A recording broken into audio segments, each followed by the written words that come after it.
Hey guys, Daniel Vadnal, Fitness FAQs. Very quick and simple video for you. If you suffer from low back pain, if you have issues when you're doing your work, maybe you work a manual labor job, or if you do your heavy work with your training and you get low back pain, this is the video for you. All right, to start off with, let's talk about the hip hinge. Now, hinging at the hips is very important to load your posterior chain in a safe manner. So we're talking your hamstrings, your glutes, your erectors on your lower back, and to load these muscles properly so that they absorb the force, generate the force. In order to do a hip hinge correctly, you want to keep a few things in mind. You should, number one, use some sort of instrument like a stick or something like that to make sure that you have a good proprioceptive feedback, meaning you have the tool on your back, and this allows you to have the awareness of your position and to make sure that you're in a good position. So what constitutes a good position is we want to have a neutral spine, so keeping our back straight throughout the whole movement. Once we set our knee and hip position, we want to remain locked in tight to that position so that the movement is occurring at the trunk and not anywhere else. This isn't me saying that any lumbar flexion is bad. I'm not just saying that because I'm a physio.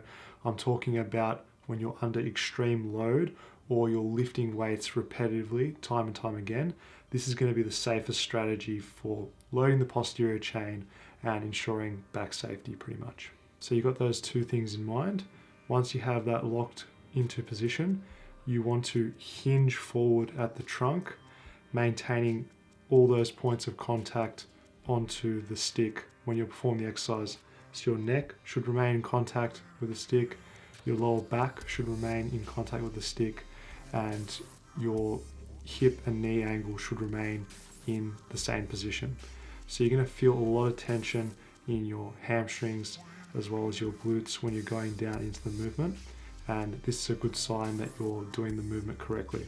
So common faults to look out for when you're doing the hinge pattern exercise is when the stick comes up off the lower back.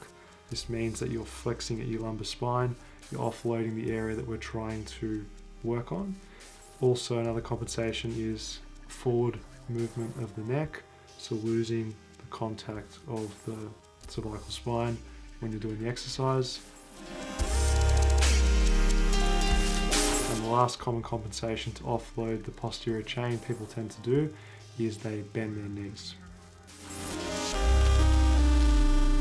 With the basic bilateral 2-foot hip hinge movement, this is something that I'd be doing either prior to training or first thing in the morning for higher reps, just to get that motor pattern down for when you actually need it. So when you're loading up with your heavy deadlifts, or if you work, say, a manual labor job, you'll be using a correct hinging pattern when it actually matters.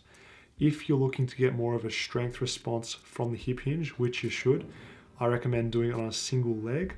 And it can be very humbling to see your deficiencies side to side, and that's the best way to make progress. Working on your weak links is going to get you the fastest gains.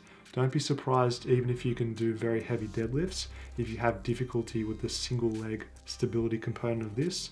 It is very challenging. Make sure you do the exercise correctly and you'll get very good benefits from doing this.